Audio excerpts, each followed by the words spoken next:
Hi hello, நான் உங்கள் LP. Welcome to LP motor channel. இந்த வீடியோவில் சந்தோஷமாக வாழ பெரியவர்கள் சில வழிகளை மட்டும்தான் சொல்லியிருக்காங்க.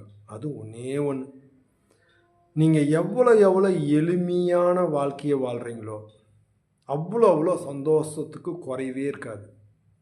நீங்கள் எவ்வளோ பணத்திற்கும் புகழுக்கும் வெற்றிக்கும் ஆசைப்படுகிறீர்களோ அவ்வளோ சந்தோஷம் உங்களை விட்டு நீங்கும்ன்றாங்க. அப்போ நாங்கள்லாம் சந்தோஷப்படக்கூடாதா, இல்லை வெற்றிக்கு ஆசைப்படக்கூடாதா, இல்லை புகழுக்கோ இல்லை பணத்திற்கோ மிக சொகுசான வாழ்க்கைக்கு ஆசைப்படக்கூடாதா அப்படின்னா நல்லா போய் கேட்டு பாருங்க. வெற்றி அடைந்தவர்கள் உங்களுக்கு வெற்றி போதுமான்னு கேட்டு பாருங்க. யாராவது எல்லாருக்கும் தெரிஞ்ச மாதிரி ஒன்று சொல்லட்டுங்களா, கிரிக்கெட்டில் ஒரு 10 செஞ்சுரி அடிச்சவங்க போதும்னு நினைக்கிறாங்களா? இல்லை வேர்ல்டு ரெக்கார்டு ஒரு ஒன் டேயில் 300 ரன்னு கூட அடிச்சுக்கிட்டுமே. ஒரு நீங்கள் பேட்ஸ்மேனாக இருந்தால் 300 ரன்னு அடிச்சிட்டிங்கன்னா அதுதான் வேர்ல்டு ரெக்கார்டுங்க. இது வெளியே 2025 வரையில் யாரும் செய்யலை. நீங்கள் செஞ்சிட்டீங்க. நீங்கள் அதே போதுன்னு நினைப்பீங்களா? இல்லை 10 செஞ்சுரி தான் போதுன்னு நினைப்பீங்களா? இல்லை 20 போதுன்னு நினைப்பீங்களா? இல்லை 25 போதுன்னு நினைப்பீங்களா? அப்போது நம்மளுக்கு அந்த எல்லைக்கு ஒரு கட்டுப்பாடே இல்லை. அப்போ நீங்கள் நிம்மதி, அப்பா நான் ஒரு செஞ்சுரி அடிச்சிட்டின்னா போதும்னு நினைக்கிறீங்க. அந்த செஞ்சுரி அடிச்சு பின்னாடி அந்த செஞ்சுரிக்கு உண்டானதை என்ன பண்ணுறீங்கன்னா அடுத்த செஞ்சுரிக்கு, அப்போது அதை நாம் அங்கே போய் அதை ரீச் பண்ணுற வெளி நம்மளுக்கு நிம்மதி வரதில்லை, சந்தோஷம் வரதில்லை. ஆனாடா மற்றவங்க 10 முடிச்சுட்டு இருக்காங்கல்ல, நாம் இன்னும் ஒரு 10 2 இருக்கிறோம்ல.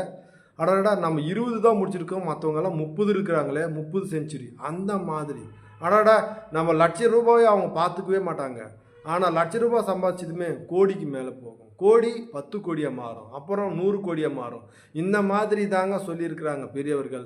நீங்கள் எளிமையாக வாழ உங்களுக்கு சந்தோஷம் பெருகும், நிம்மதி உங்கள் வீட்டு வாசலிலே உட்காந்து இருக்கும், உங்கள் கட்டியே உட்காந்துருக்கோம். ஆனால் நீங்கள் எவ்வளவு உயர பறக்க ஆசைப்படுகிறீர்களோ அவ்வளோ டிஃபிகல்ட்டிஸ் வந்தே தீரும். நிம்மதியானது கேள்விக்குறின்னு தான் சொல்கிறாங்க.